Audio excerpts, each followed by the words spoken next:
Okay, we talked about protein structure and structure in general, and this video is going to talk about primary structure.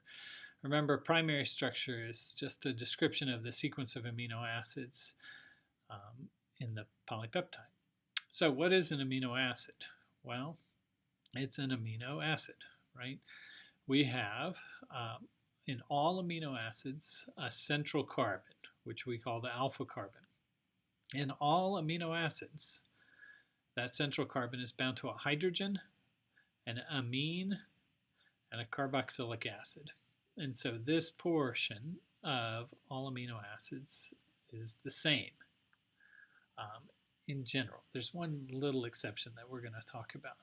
But that's why these things are called amino acids. Now it's the fourth thing attached to that carbon, the R group, which differs from the 20 amino acids that are naturally occurring. And the R groups are the interesting things, the atoms that are functional, that give chemistry to each amino acids. And when we talk about a protein having a particular chemistry or function, it's really the combination of the different R groups from the different amino acids in that protein which give it that function. Now, two words that can describe amino acids are that they're amphoteric, which means they have acid and base character, right? We've got a carboxylic acid group over here and a basic group over here. In this particular drawing of an amino acid, these are ionized, so that carboxylic acid has lost its proton to be negatively charged. This amine group has acted as a base and gained a proton to become positively charged, and this is really their ionization state under physiological pH. But we do have acid and base character for all amino acids, and we also can call these amino acids Zwitter ions, which means there's a positive and negative charge in the same molecule. Okay, so let's look at the different R groups that are found in the 20 naturally occurring amino acids. And here is how we can categorize those R groups. We're going to categorize them based on their chemistry. Is the R group nonpolar and uncharged, kind of like an alkane or something not that functional if we think about it in terms of organic chemistry?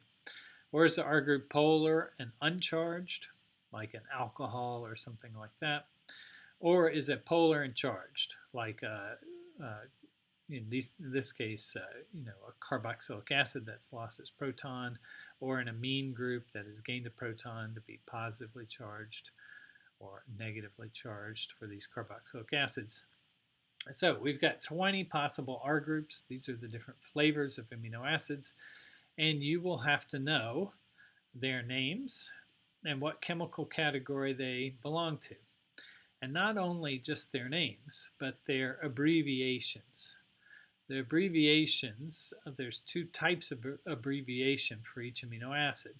There's a 3-letter abbreviation. For example, glycine can be abbreviated GLY. There's also a 1-letter abbreviation for each amino acid. Glycine is just G. Now, most of those 1-letter abbreviations make a lot of sense. G, A, L, I. Okay, but there's some that are odd, right, that you're going to have to memorize. And the reason why we have to know them is because when we're describing the primary structure of different proteins, you typically don't just write out the full name. Oftentimes, you'll just see the single letter abbreviations written out, and we need to know what amino acids those abbreviations stand for. Like phenylalanine, it'd be nice if that was a P, but it can't be a P because proline is a P. So phenylalanine is an F. That makes sense, but there's others that are tough. Tryptophan is a W, and there's others. Now, the structure of these R groups, we have to know their general chemistry, but I'm going to only make you memorize the actual structure of the R group for 5 of these amino acids. A couple of them are really simple. The reason why I'm choosing these 5 amino acids is because they're really important, and they show up often when we think about the function of a protein. We're going to talk about the specific structure of glycine, the simplest amino acid, alanine, probably the second simplest amino acid. We're going to talk about proline. We're going to talk about serine, cysteine. So I guess I'm going to make you do 6 amino acids, not 5. And histidine, right? And hopefully, as we go through the semester, you'll see why we chose these amino acids, these 3 in particular, is because they pop up a lot when we talk about the function of proteins. Okay, so we're going to talk about 3 nonpolar uncharged amino acids, and then 3 polar uncharged amino acids. So let's start with glycine, right? Here's what glycine looks like. Now, if you are looking at the structure of amino acid, you need to orient yourself with the alpha carbon. Now, where's the alpha carbon? This is the alpha carbon right here. Okay, this alpha carbon is bound to a carboxylic acid. It's bound to an amine, right? These are ionized differently than the one we saw on the previous slide, but these are still carboxylic acid and an amine. This carbon also has a hydrogen. So what's the R group for glycine? Well, it's just another hydrogen. Okay, that makes glycine a very simple amino acid. And it turns out glycine's the only amino acid where that alpha carbon is not chiral. Okay, usually the R group is something different than anything else attached to that carbon, which makes this alpha carbon chiral. But for glycine, this alpha carbon has 2 hydrogens attached to it. Glycine isn't really that interesting chemically, but it is the smallest amino acid, and you often see glycines in places in a protein to allow for free movement. There's not much steric interference caused by the R group of glycine. Okay, the next simplest amino acid is alanine. Again, let's orient ourselves here and try to find that alpha carbon. Boom, there it is. Here's the alpha carbon, carboxylic acid, amine. There's a hydrogen attached to this, like all amino acids. And so the R group for alanine, let me get my pen to have a different color here. The R group for alanine is just a methyl group, right? We often, in molecular biology, sometimes mutate amino acids to form alanine because it's sort of innocuous, right? Again, it's a nonpolar alkane that doesn't take up much space. Okay, serine. Here's the alpha carbon. Here's the R group for serine. Okay, it is a alcohol group with CH2. Now, in organic, we talked about how alcohol groups are really, really functional. You can do lots of different chemistry with alcohols, and that's true when they exist in a protein also. We often find the alcohol group in proteins can be modified, right? Sometimes this serines can be phosphorylated, and that can completely change the shape and the activity of the proteins. These alcohol groups can also hydrogen bond. We can also remove protons from this alcohol group, making this acidic, and this oxygen has lone pairs. It can act as a nucleophile. So there's lots of interesting chemistry that can occur in serines, and we'll see some examples of that. Serine's brother, sort of, is cysteine, where you have a thiol group instead of an alcohol group. Instead of an oxygen, you've got a serine here. Now, cysteines are interesting chemically. They have some of the same chemistry, really, as alcohols, not the hydrogen bonding, but cysteines are really important when we start thinking about higher level structure in a protein. And the reason why is because these thiol groups can bind to each other to form what are called disulfide bridges. You may have heard of those before in introductory biology. So if we have 2 cysteines in a protein that are the correct orientation to each other and the correct distance to each other, we can establish a sulfur-sulfur bond between 2 cysteines.